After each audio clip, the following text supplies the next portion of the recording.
All right. I think we'll go ahead and get started. Thanks for everyone who's joined.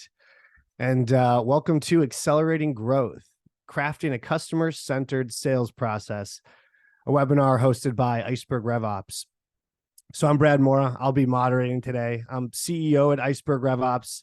And the goal of today's session is to share strategies to build a sales process that's truly focused on the buyer. And so here to help us break down this topic is our guest, Jonathan Bach. He currently leads sales enablement at Session AI. And Jonathan, he's an expert at driving success across revenue teams. He brings a wealth of knowledge across tools, training, and operations. And this is based on a decade of experience in sales enablement and product marketing. Also with us, we've got Adam D'Angelo. He is managing director at Iceberg RevOps. Adam has led go-to-market efforts at numerous early-stage companies where he's built effective sales, customer success, and RevOps programs. So a couple of quick notes before we jump in. Feel free to drop any questions you have into the chat on the right of the screen. We'll make sure that we tackle these at the end of the session.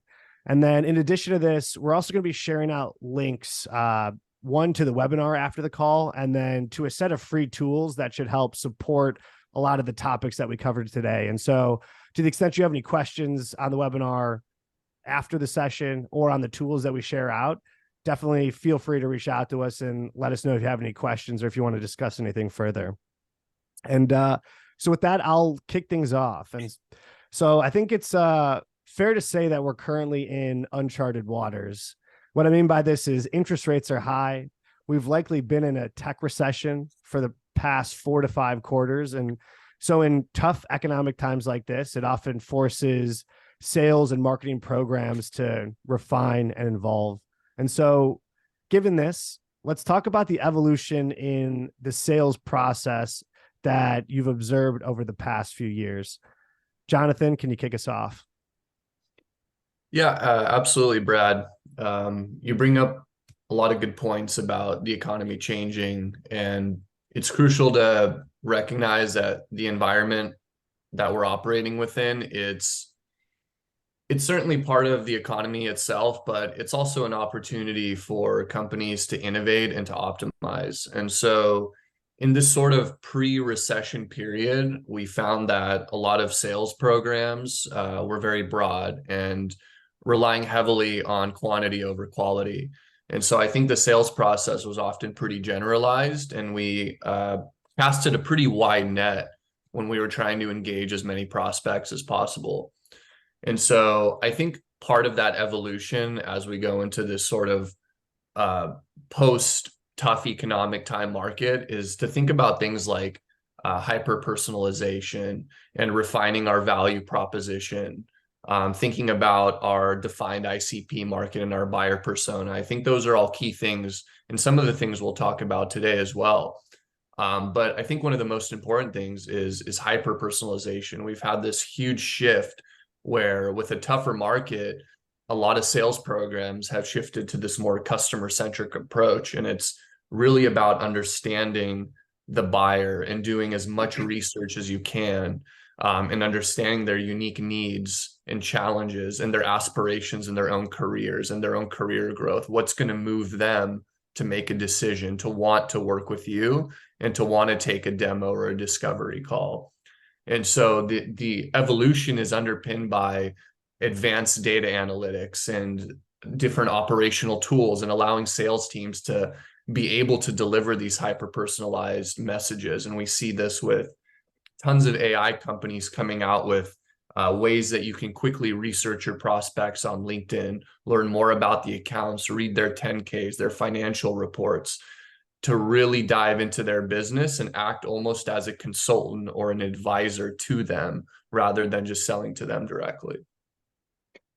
Yeah, Jonathan, I couldn't agree more. I think to your point about AI, it's definitely here to assist sellers with timing and relevance. And we've got tools, you mentioned a few already or referenced a few, that help us now speak the language of our buyers and allow us to connect with them on a level that's maybe traditionally been out of reach for smaller companies without the enablement resources that prepare sellers in that way. But it's funny because at the same time, and especially in this environment, I think it's just as critical to go back to the basics, like the blocking and tackling, before moving on to the complexities, because you could reduce, you could waste time, energy, resources if you don't have that foundation built. And so I think that's why we're spending a lot of time today on some basic things, but things that are critical in making sure that we're having the right conversations at the right times. And that's one, deciding where to focus your time and getting a really crisp definition of your ideal customer profile, your ICP, and two, making sure that your sellers have a really deep understanding of your buying committee and easy access to that information. It's just as important to make sure that we're serving that information at the right time and at the right place as it is that it exists in the first place. Because if it's not accessible, then it can be really, it doesn't come into play.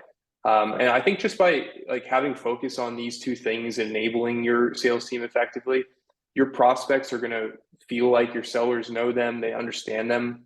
And we already know that this is a recipe for increased sales efficiency and boosted win rates. And I could speak from experience. I led a revenue organization.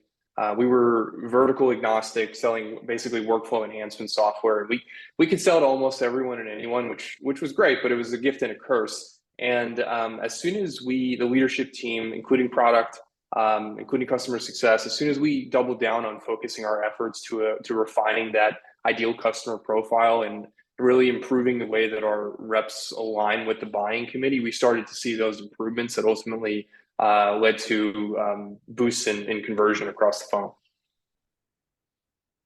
Adam, so I think you painted a good backdrop there for thinking about sales process and modernization of sales process. You touched on it a couple of times, ICP. I want to make sure we contextualize.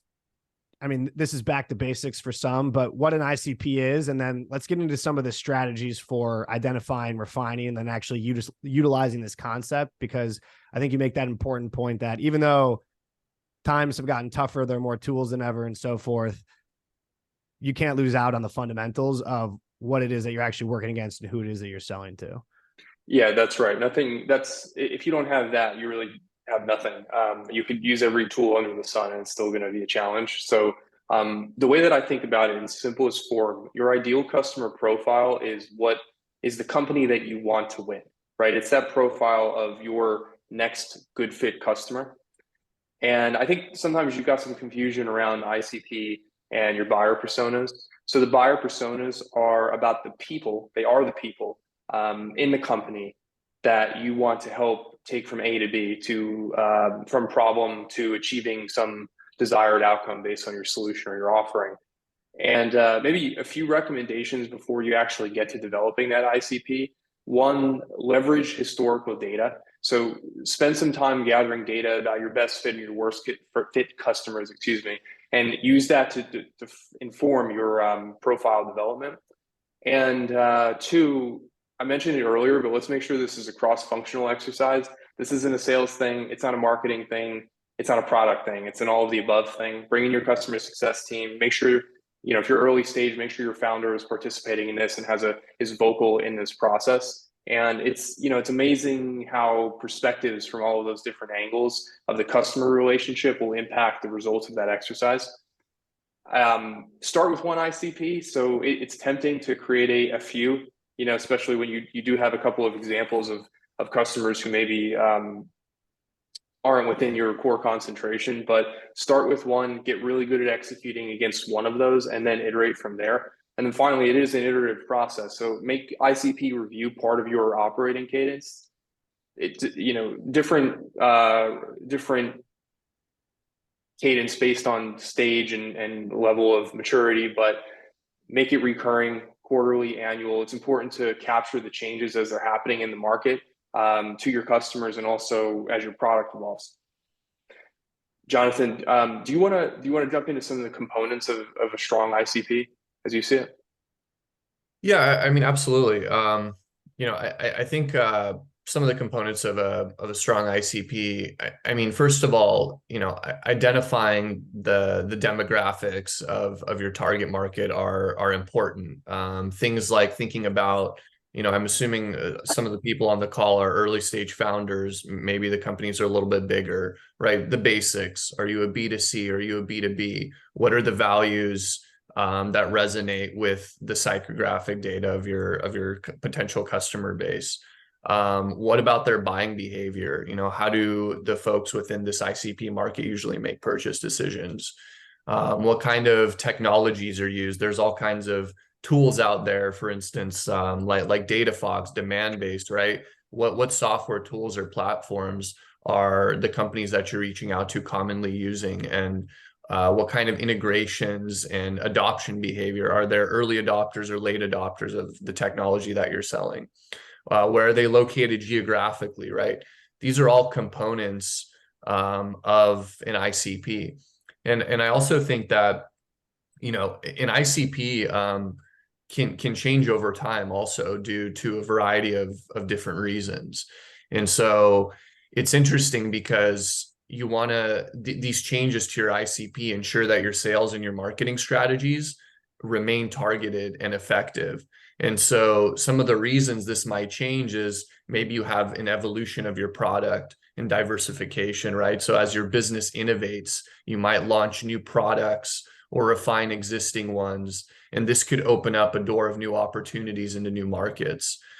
Shifts in the market dynamics, right? We talked a little bit about the economy changing, right? And this kind of post-recession sales process. And so as industry evolves, as the market evolves, the needs and behaviors of companies are going to change.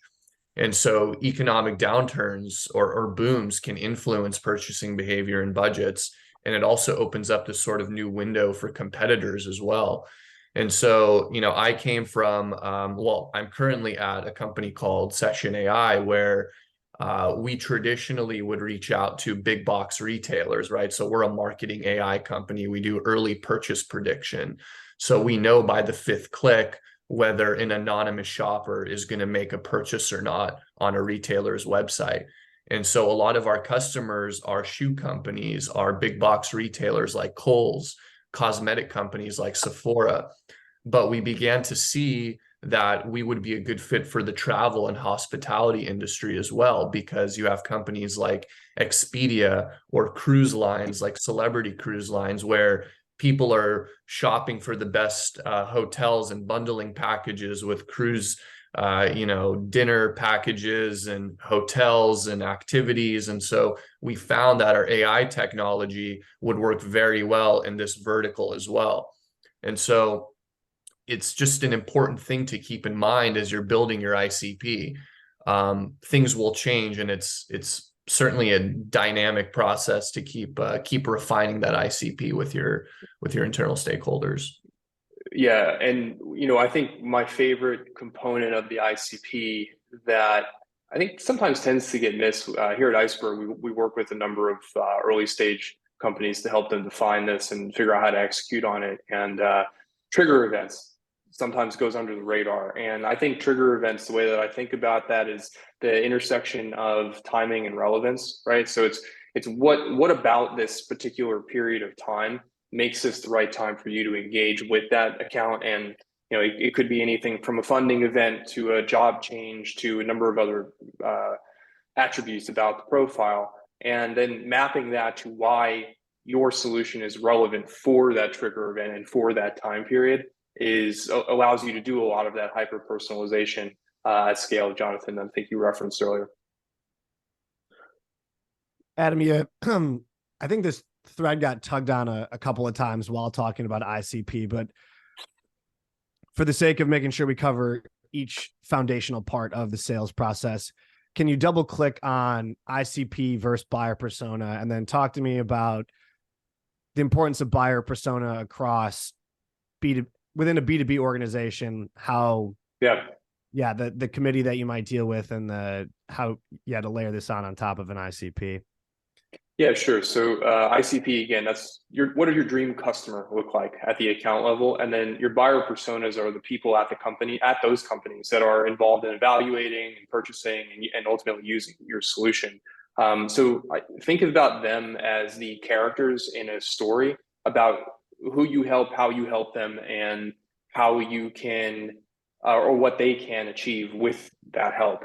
And so similar to the ICP process, you're going to want to work through the needs and the desires and other personal details about each person that makes up the buying committee within the ICP. And keep in mind that your buying committee isn't just about the champion and one influencer. Typically, as we all know, 7 people or more are involved in a buying decision. And probably in today's market, I think it's safe to say it's more than that. When every dollar is scrutinized and risk reduction is at the top of everyone's mind. So what I like to do is in getting started is think about developing a grid where you've got your buying committee roles, not their actual roles in the company, but the roles that they play in evaluating a solution like yours along the top. So these are things like your champion, your economic buyer, your financial influencers, and we'll talk more about what those roles are. And on the left side, think about your characteristics or attributes. So job title, responsibility, how these individuals like to communicate what they care about at a personal level. And for each committee member, work through that grid and develop that persona profile.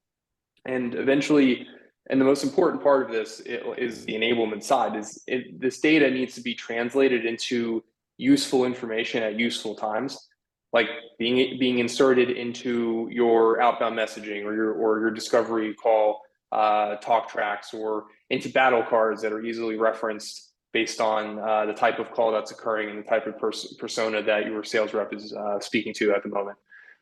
So I mentioned we go back and talk about more attributes that are important in the buyer persona matrix. Jonathan, what are you thinking there? Yeah, for sure. I mean, totally, Adam. You bring up a lot of great points. Key differences between personas, ICPs. I look at it as really 2 different swim lanes here, right? So, you have your representation of your dream state customer, and then you have this sort of character, like you mentioned, of an individual who's making these purchasing decisions, typically within the framework of the ICP. And so thinking about, the characteristics of your buyer persona, I think it's important as it aligns to your creating this overall customer-centric model.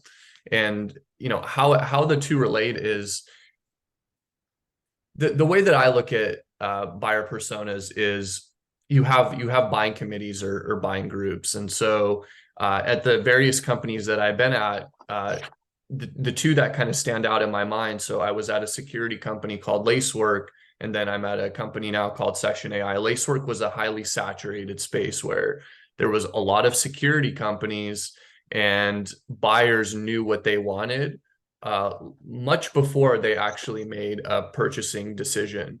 And so they knew the integrations they needed. They knew what they wanted feature and functionality wise out of the product. And then you have buyer personas at a company like I'm at now, Session AI, where they don't necessarily know what they need. In-session marketing is a completely new vertical that there's no established budget for early purchase prediction and in-session marketing. And so you have these 2 different kind of worlds that you need to think about as you're developing your customer-centric model. It's are you breaking into a space that people don't necessarily budget for, and you're creating that opportunity for them? Or are you in a space that has a lot of similar tools and people are already familiar with what they need, and so you're more guiding them along the purchase path because you're talking about technicalities and features and functionalities? And so one really important piece of creating and thinking about your buyer personas is questioning. It's creating a questioning framework. So, imagine you're chopping down a tree, and, would you start to hack away at that tree right away? Or would you ensure that you have a sharp saw to make sure you're as prepared as you can be? And part of sales preparation, right, is key.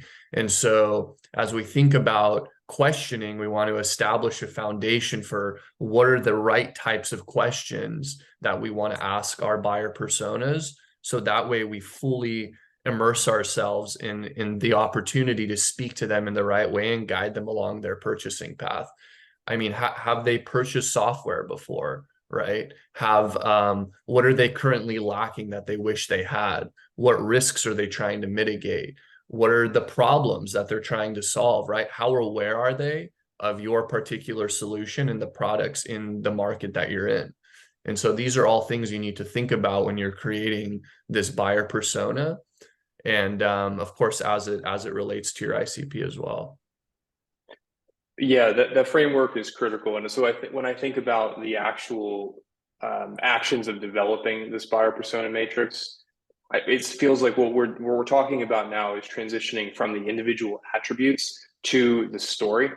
What is the story of this person, and how do you need to frame your conversation when you are speaking to them? And personally, I'm partial to the SPICE framework. I think it does a really nice job of organizing that story in a way that goes from problem, action, and solution. And as a follow-up to this, I know we're running tight on time. We can share some more resources around that, but it's probably not going to catch anybody by surprise. Jonathan, does your team leverage any particular framework to tell that story? Yeah, absolutely. I mean, we mostly, I'm familiar with SPICE. I recently did a training session on integrity selling and how it relates to the AID framework for questioning. Yeah, Integrity Selling is a book by Ron Willingham. It's a great book, and it doesn't just lay out a sales strategy. It really dives deep into the ethos of sales, where it really emphasizes not on our ability to memorize product specs or features to perfect our pitch, but the sincere intent to assist and resolve a client's challenges. And so, and I think that relates very well to this sort of post-economic time, right, that we're in, because when you're talking about hyper personalization, you need to really put yourself in the client's shoes. Like, what's going to move them to make a decision or to even take a call with you? And so, I think there's a lot of different frameworks and sales methodologies out there. I mean, you have Challenger, MedPick, solution selling. I think you need to find the one that fits best within your framework of buyer personas and ICP. But it's for sure important to remember that what is the day that we're living in today? And today it's about hyper personalization and being a consultant to your potential buyer. What are you using to surface this information at the right time to your sellers, so that way the buyer feels like there's a significant level of understanding in that conversation? Like, for example, I'm partial to a tool called Guru. That's the in-house knowledge hub that has some AI components that can surface that. Have you seen anything else that you think helps to operationalize the buyer personas once they exist? Yeah, I think there's a lot of tools on the market. I haven't personally heard of Guru, but I think there's a lot of AI-based tools that are coming out now. And I think it's less important to think about the tools themselves, but more to think about what it is that you're looking to achieve when you're building your framework of buyer personas. So if you're looking for particular functions out of that tool, so if you're just looking to do in-depth research on your buyers, then you look at that specifically. If you're looking to equip and enable your sales reps with the right content at the right time to surface the messaging when it needs to be surfaced in the sales process, then you look into those types of tools. Personally, we're not actually using that many tools internally because our sales process is very different, right? We're selling to very large enterprise companies, and every time we reach out to somebody, it's such a hyper personalized approach that we just do most of the research ourselves.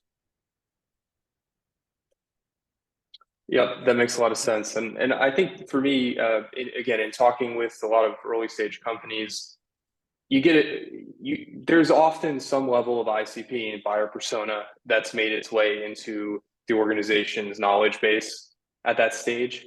But the gap between that information existing and leveraging it effectively on sales calls and having the sales team across the board tell that story that you want them to tell and have engaging conversations is a pretty significant gap.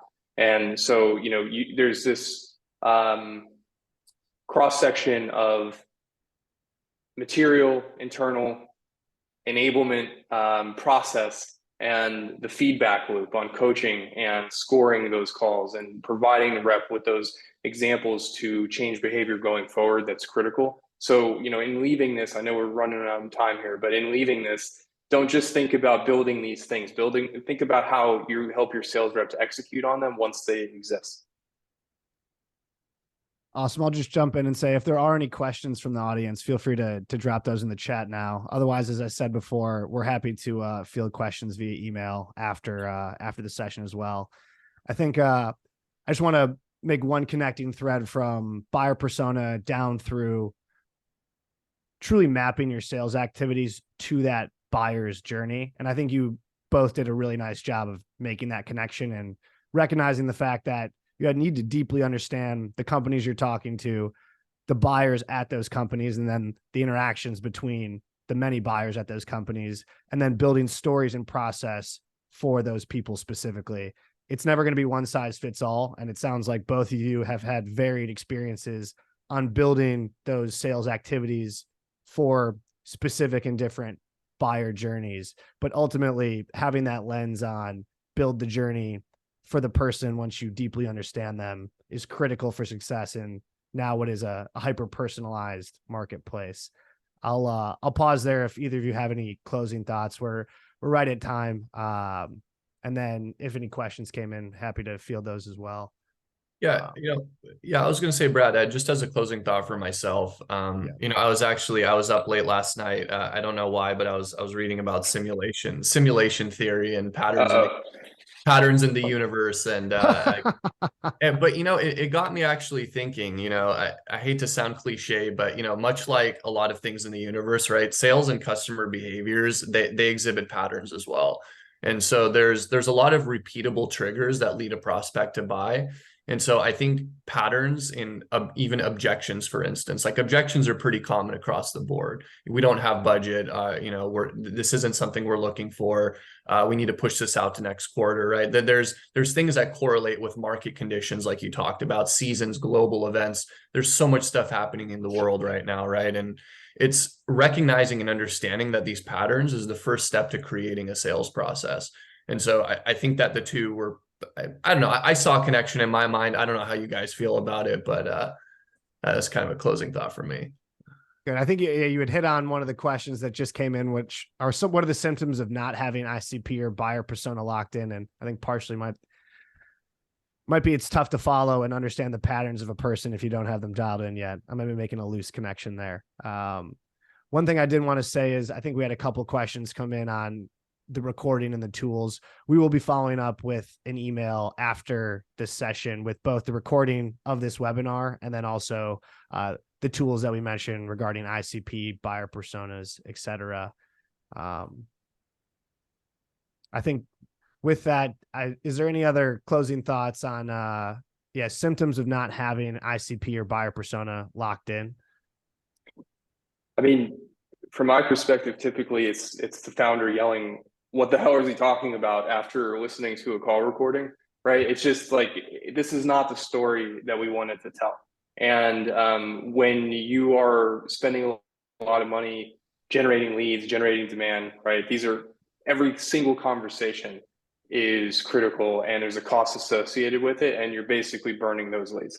And so I think misalignment is the general word that comes to mind when I think about the result of not having these things locked in. But ultimately, that misalignment is going to show up in your win rates. It's going to show up in your stage-to-stage drop-off rates. You're probably going to see some sort of significant drop-off from your qualification or whatever your stage one type opportunity stage is.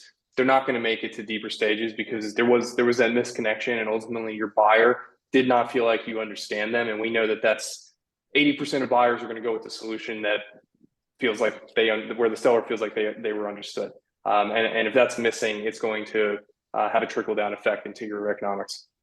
Yeah, and I just want to add to that, Adam, great points. And Trey, thanks for the question. The first thing that comes to my mind is like just inconsistent messaging. Like without a clear understanding of like who your audience is, marketing and sales teams are, like Adam said, like misalignment, inconsistent messaging.